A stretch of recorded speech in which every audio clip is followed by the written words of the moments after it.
მოგესალმებით, მე ვარ იანთაძე და დღეს ვეფხისტყაოსანზე ვილაპარაკებ.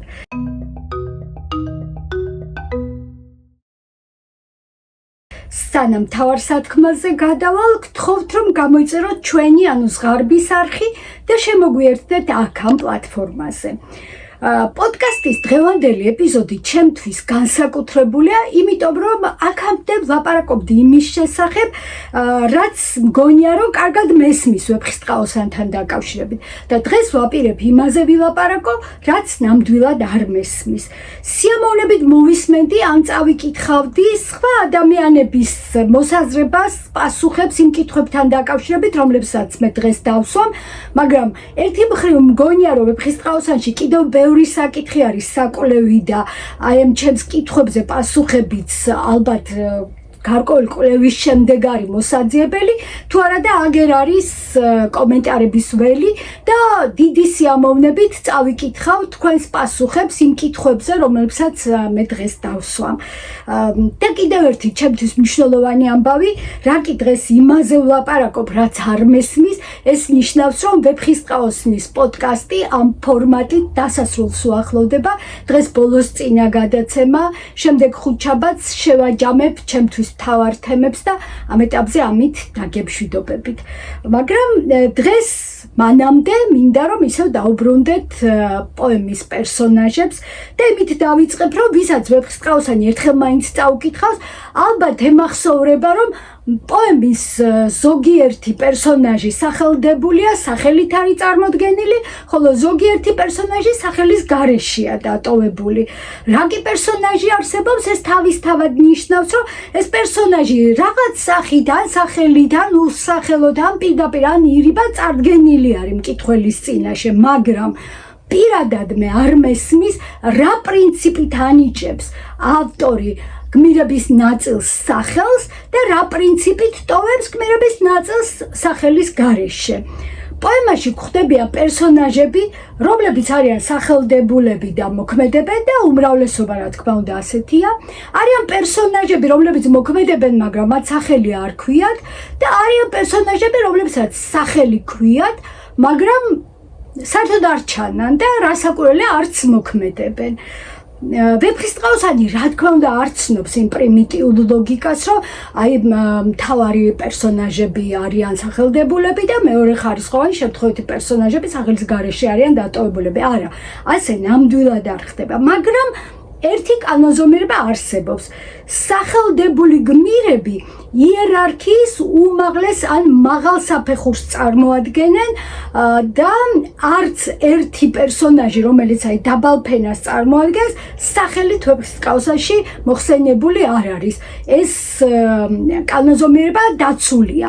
აი მაგალითისთვის ვიტყვი, რომ მეფეებზე შემდეგ ვილაპარაკებ ახლავე, მაგრამ მანამდე ვიტყვი, რომ ისეთი პერსონაჟი, როგორიც არის მაგალითად უსამი, ვაჭართა ქარავნის უფროსი, ხო? ის ეპიზოდური პერსონაჟია, მაგრამ მისი სახელი ვიცით, ასევე სახელით ვიცნობთ უსენს, ფატმანის მეუღლეს ვაჭართუხუცეს გულაჩაროსი და ასევე როშაკს, რომელიც არის წარჩინებული ადამიანი ქაჯეთის სამეფოდან. აი მათ მაგალითად ვიცნობთ სახელით, მაგრამ ისინი ასე ვთქვათ ზედაფენას მიეკუთვნებიან თავთავის სივრცეებში. მაგალითად სახელებით ვიცნობთ, რა თქმა უნდა, ძველი და ახალი თაობის მეფეებს, მათ შორის შედარებით ეპიზოდურ პერსონაჟებსაც, ზღვათა მეფეს მელიქ-სურხავს, ხატაეთის მეფეს რამას და ქაჯეთის მეფეს დულარდუხტს, რომელიც არის მეფის, გარდაცვლილი მეფის და ამჯერად მეფობს ქაჯეთში. სახელდებული გმირია დავარი, ინდოეთის მეფის და, რომელიც შეიძლება ითქვას, რომ პოემის ეპიზოდური გმირია, მაგრამ ფუნქციურად ძალიან დატვირთული პერსონაჟია და მოქმედების განვითარების თვალსაზრისითაც და შეიძლება ითქვას, რომ დავარი რომ არ ყოფილიყო ვეფხისტყაოსანი საერთოდ არ დაიწერებოდა და აი რას გულისხმობ.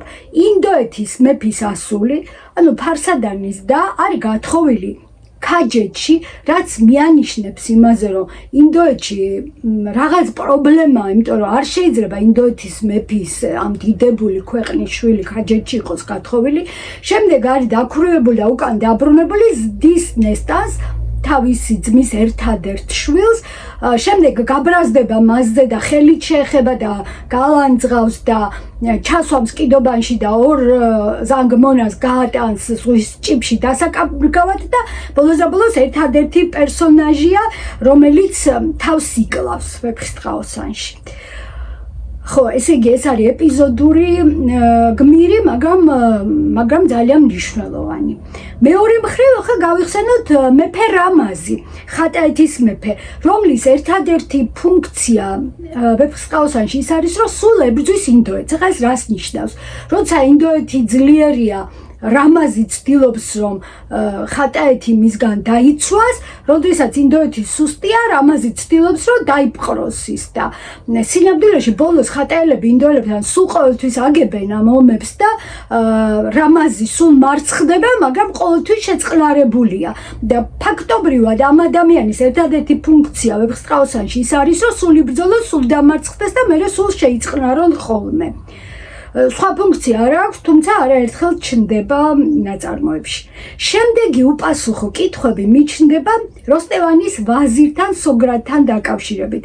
სოგრატს ვეცნობით თინათინის გამეფების ეპიზოდში, როდესაც ის ძირითადად ყველა შემთხვევაში სახელით არის მოხსენიებული, სოგრატი ქვია, ესე იგი სოკრატე და მიანიშნებს შოთა რუსთაველი, რომ ძველი ბერძენი ფილოსოფოსის მსგავსად ესეც ბრძენი კაცია. ამბის თხრობაში როსტევანის ვაზირი შემდეგ ჩნდება 700 სტროფის გამოტოვებით და იქ უკვე ის მოხსენიებული არის თავის სტატუსით. ყველგან არის ნათქვამი ვაზირი და სოკრატე აღარ არის ნახსენები. ამიტომ ბუნებრივად ჩნდება კითხვა, რომ ეს ისევ ის პერსონაჟია თუ რომელიმე სხვა პერსონაჟი ხომ არ არის.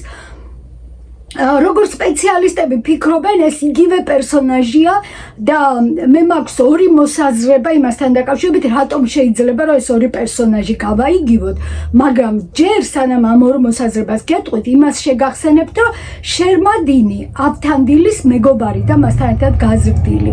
მოხსენიებული არის ამბის დასაწყისში და შემდეგ მოხსენიებულია 500 სტროფის გამოტოვებით და იქ რუსთაველი გვეუბნება, რომ ეს ის შერმადინეო, ადრეც რომელიც ვახსენეო და ვაზირთან დაკავშირებით მსგავსი არაფერი ნათქვამი არ არის. ანუ ავტორი არ მიგვანიშნებს პირდაპირ, არ გვეუბნება, რომ ეს არის სოგრატი, იქ აძახის სოგრატს, აქ აძახის ვაზირს.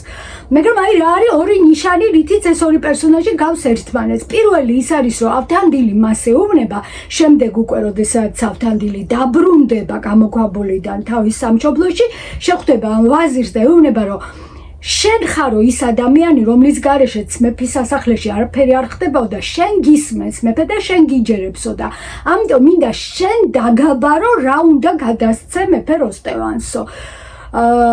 ეს შეფასება ამ ადამიანის ფუნქციის, რა თქმა უნდა, მიგვანიშნებს, რომ ეს სწორედ ის სოკრატია, რომელსაც ჩვენ ვეცნობით თინათინის გამეფების ეპიზოდში. და იქ ძალიან მნიშვნელოვანი ფუნქციით არის წარმოდგენილი. მეორე, რაც მიგვანიშნებს, რომ იგივე პერსონაჟია, არის ძალიან უცნაური და მახასიათებელი თვისება ამ პერსონაჟის, რომ მას აქვს იუმორის გრძნობა და ორივე შემთხვევაში წარმოდგენილი არის თავისი იუმორით. ეხლა რას გულისხმობ?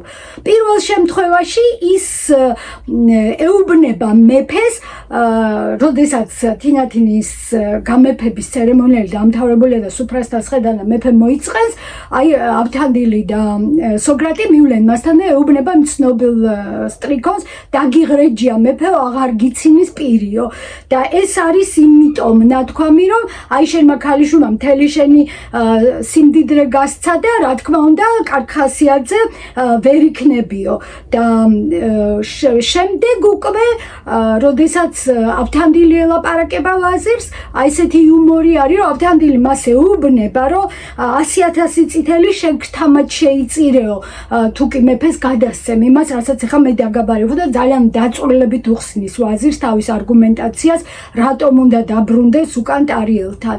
და ამ დროს ეს ვაზირი ეუბნება, რომ იცი რაო, ეგ შენი 100,000 წითელიო, რა თმინდაო, რა იქნება იმ წყალობასთან შედარებით, მეფე რო ჩემთვის გაიღებს, როცა გაიგებს, რომ შენ ისე უკამბრუნდები და მიდიხარ სადღაც და გაურკვეველი ვადით მიდიხარო. რა თქმა უნდა, აქ არის ირონია, მწარე იუმორი არის და მე ეუბნება პირდაპირ რომ მომკლავსო ეს რო გაიგოს და ეს რო ვუთხრა, მე ვერ ვეტყვიო ვერავითარ შემთხვევაში, ან მეფემაც რო გაგიშვებსო, ჯარისად გაგიშვებსო. და ფაქტობრივად უარს ეუბნება ავთანდილს თავის თხოვნაზე, მაგრამ აი ორივე შემთხვევაში ეს იუმორი იქ რომ მეფეს ეუბნება რომ შენ იმიტომ მოიწყინა რომ შენ მაშვილმა სიმდიდრე გასცა და აქ ეუბნება ავთანდილს რომ რა თქმა უნდა შენ იქ თამი მეფე ამავსებს წყალობითო რომ გაიგებს რომ ისევ მიდიხარო. აი ეს რა თქმა უნდა ამსგავსებს ამ ორ პერსონაჟს ერთმანეთს და გვაფიქრებინებს რომ ალბათ მაინც ერთსა და იმავე ადამიანზე არის ლაპარაკი. კიდევ ერთი პერსონაჟი რომელსაც სახელით კი არა და სტატუსით ვიცნობთ ეს არის ჭაშნაგირი. ფატმანის საყვარელი რომელსაც ავთანდილი მოკლავს და მთიც მოჭრის. ჭაშნაგირის სტატუსი ბევრად მეტისქმელია ვიდრე მისი სახელი იქნებოდა, იმიტომ რომ ჭაშნაგირი არის ადამიანი რომელიც არის დეგუსტატორი მეფის სასახლეში ის საკვებს სინჯავს მანამ სანამ მას მეფე და დიდებულები მიირთმევენ და რა თქმა უნდა დიდი ნდობით სარგებლობს და მხოლოდ ამიტომ აძლევს თავს უფლებას უთხრას ფატმანს რომ ხვალ ვეწავალ და მეფეს ვეტყვი რაც ვიციო და გაგიმწარებ ცხოვრებასო და მისი ეს მუქარა არის აბსოლუტურად რეალური იმიტომ რომ ეს არის ჭაშნაგირი ანუ ერთი სიტყვით რუსთაველმა გითხრა ის რის სათქმელთან შეიძლება ბევრი ახსნა დაჭირვებოდა მაგრამ როცა ვიცით რომ ჭაშნაგირია მისი სტატუსი გვეუბნება უკვე ყველაფერს იმის შესახებ თუ რა გავლენა შეიძლება ამ ადამიანს ჰქონდეს მელიქსურხავის სასახლეში.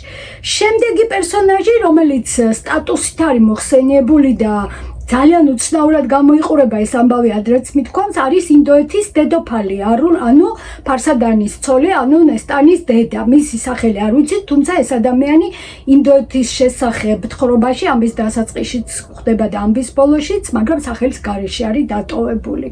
ამავე დროს ვიცით რა ქვია მაგალითად რომელიმე ეპიზოდურ პერსონაჟს ხა არ აქვს მნიშვნელობა ისევ როშაკი გავიხსენოთ ქაჯეთის წარჩინებული რომელიც სამეკობრეოდ არის გამოსული რომელიც შეიპყრობს ნესტანს აი ამის სახელი ვიცით და ნესტანის დედის სახელი არ ვიცით. ასევე ვიცით რა ქვია ქაჯეთის მეფის შვილებს როსანი და როდია ანუ დულარდუხტის ძმის შვილებს. აი დულარდუხტი ამბობს რომ როსანიო ამ ქალის ქმრად შეიქნებაო როდესაცო ეხლა მივდივარო არცალია ამ საქმისთვისო ანუ თავის დის დაკრძალვაზე მიდის და რომ მოbrunდები ქორწილზე მერე ვიფიქროთო და ეს ქალი იქნება როსანის საცოლეო და აი ამ კონტექსტში როსანი და როდია ვიცით მაგრამ არ ჩანან და არაფერს არ აკეთებენ ვეფხისტყაოსანში როგორც პერსონაჟები.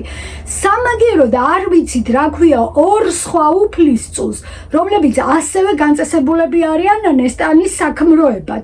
პირველი ეს არის ხვარაზმშაჰის შვილი რომელსაც მოკლავს ტარიელი დაძინებულს და მეორე ეს არის მელიქსურხავის სხვათა მეფიშვილი რომელიც სადღაც ალაშქროდ არის წასული და აი რომ დაბრუნდება მას სწორად უნდა შეერთონ ეს ქალი რომელიც მელიქსურხავს მოუყვანეს.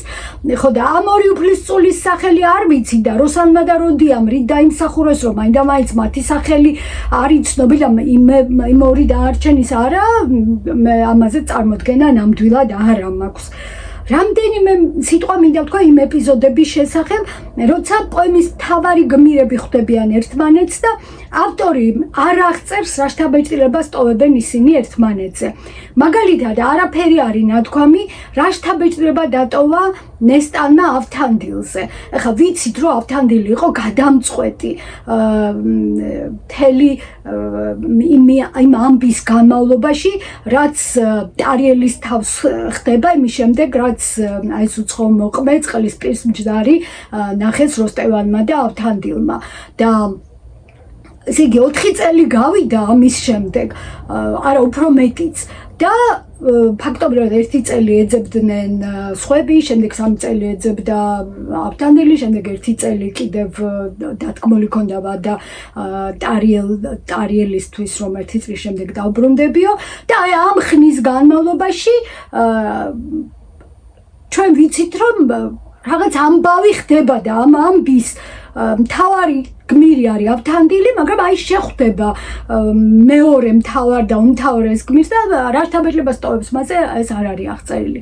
ასევე, როდესაც ტარიელი და ნესტანი ხვდებიან თინათინს, მათი შეხვედრა ძალიან ზოგადად არის აღწერილი. მართალია ამბავი ხდება უკვე ბოლოს, როდესაც ყველაფერი გარკვეულია, ყველაფერი დამთავრებულია, ჯერ ერთი ვიტყვი, რომ ამ შეხვედრას არ ესწრება ავთანდილი, იმიტომ რომ მეფეების შეხვედრა არის ფაქტობრივად. და ეხლა მინდა წაგიკითხოთ, რამდენად ზოგადად არის აღწერილი ეს შეხვედრა და რამდენად განსხვავდება ყველა სხვა ეპიზოდისგან, სადაც აი თუნდაც ნესტანთან დაკავშირებით ცუდა აწვრილებით არის აღწერილი, რა შთაბეჭდილებას ტოვებს ის მის მინახველებზე.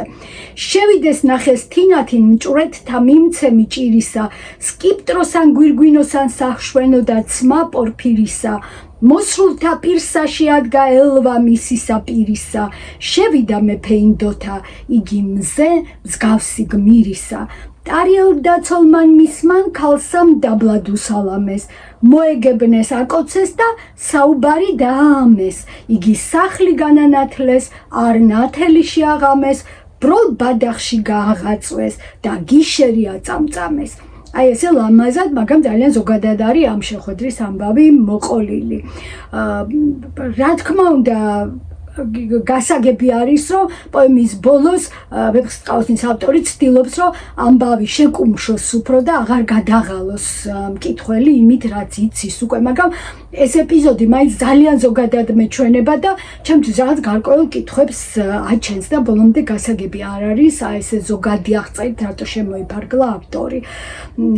ზოგადად ვეფხისტყაოსანში პერსონაჟების აღწერაშიც ჩანს დასავლური და აღმოსავლური სტილი, ძალიან მოკლედ ვიტყვი, ამაზე ბევრი მილაპარაკია სხვა დროსაც. აი დასავლური სტილი, რაციონალური სტილი აღწერის, ამის ტიპური ნიმუში არის ფატმანის წარდგენა, ისე აღწერს ვეფხისტყაოსნის ავტორი ფატმაზოვ, ხედავთ ჩვენ ამ ქალს თვალნათლივ, მაგრამ რაც შეეხება აღმოსავლურ სტილს, ეს არის სიტყვაუხვი, ეს არის მეტაფორებით გაჯერებული და ნესტანის წარდგენაში როგორც წესი ხშირია და როგორც წესი სულ გვხვდება ეს აღმოსავლური მეტაფორული სტილი და აი ესე არის ნესტანი აღწერილი, რომ კონკრეტულად მის გარეგნობაზე არაფერი არ არის ნათქვამი, აი სულ მეტაფორებით არის მისი სინათლე და მისი სილამაზე და მისი სიბრძნე აღწერილი. ახლა როგორც თქვი, ამ თემაზე აღარ გავაგრძელებ სიტყვას, მაგრამ უბრალოდ მინდა იცოდეთ, რომ ეს სტილი ამბის გადმოცემის დასავლური და აღმოსავლური თუ ცნობიერების აღწერის ტიპი დასავლური და აღმოსავლური, აი პერსონაჟების გარეგნობის აღწერაშიც გადმოტანილია. დღეს ამით დავასრულებ შოთა რუსთაველის პერსონაჟებზე ლაპარაკს. იმედია მოვა დრო და ნებისმიერ კითხვას პასუხი გაეცემა, იმიტომ რომ დარწმუნებული ვარ ვეფხისტყაოსნის მხატვრულ სივრცეში რაც ხდება, ყველაფერი არის კანონზომიერი და მოვა დრო, როდესაც აი ამ ამბების ლოგიკა გაიხსნება და აიხსნება. ბევრი რამ არის კიდევ როგორც თქვი საკვლევი ვეფხისტყაოსანში და სანამ საქართველო იარსებებს, ჩვენ ყოველთვის გვექნება სურვილი, რომ მეტი და მეტი გავიგოთ იმის შესახებ, თუ რეალურად რა წერია ვეფხისტყაოსანში. შემდეგ ხუთშაბათამდე გემშვიდობებით და გიტოვებ ტრადიციულ თხოვნას, რომ გამოიწეროთ ჩვენი ზღარბის არხი და ასევე ტრადიციულად ძალიან დიდი მადლობა იმისთვის, რომ ჩვენთან ერთად ხართ.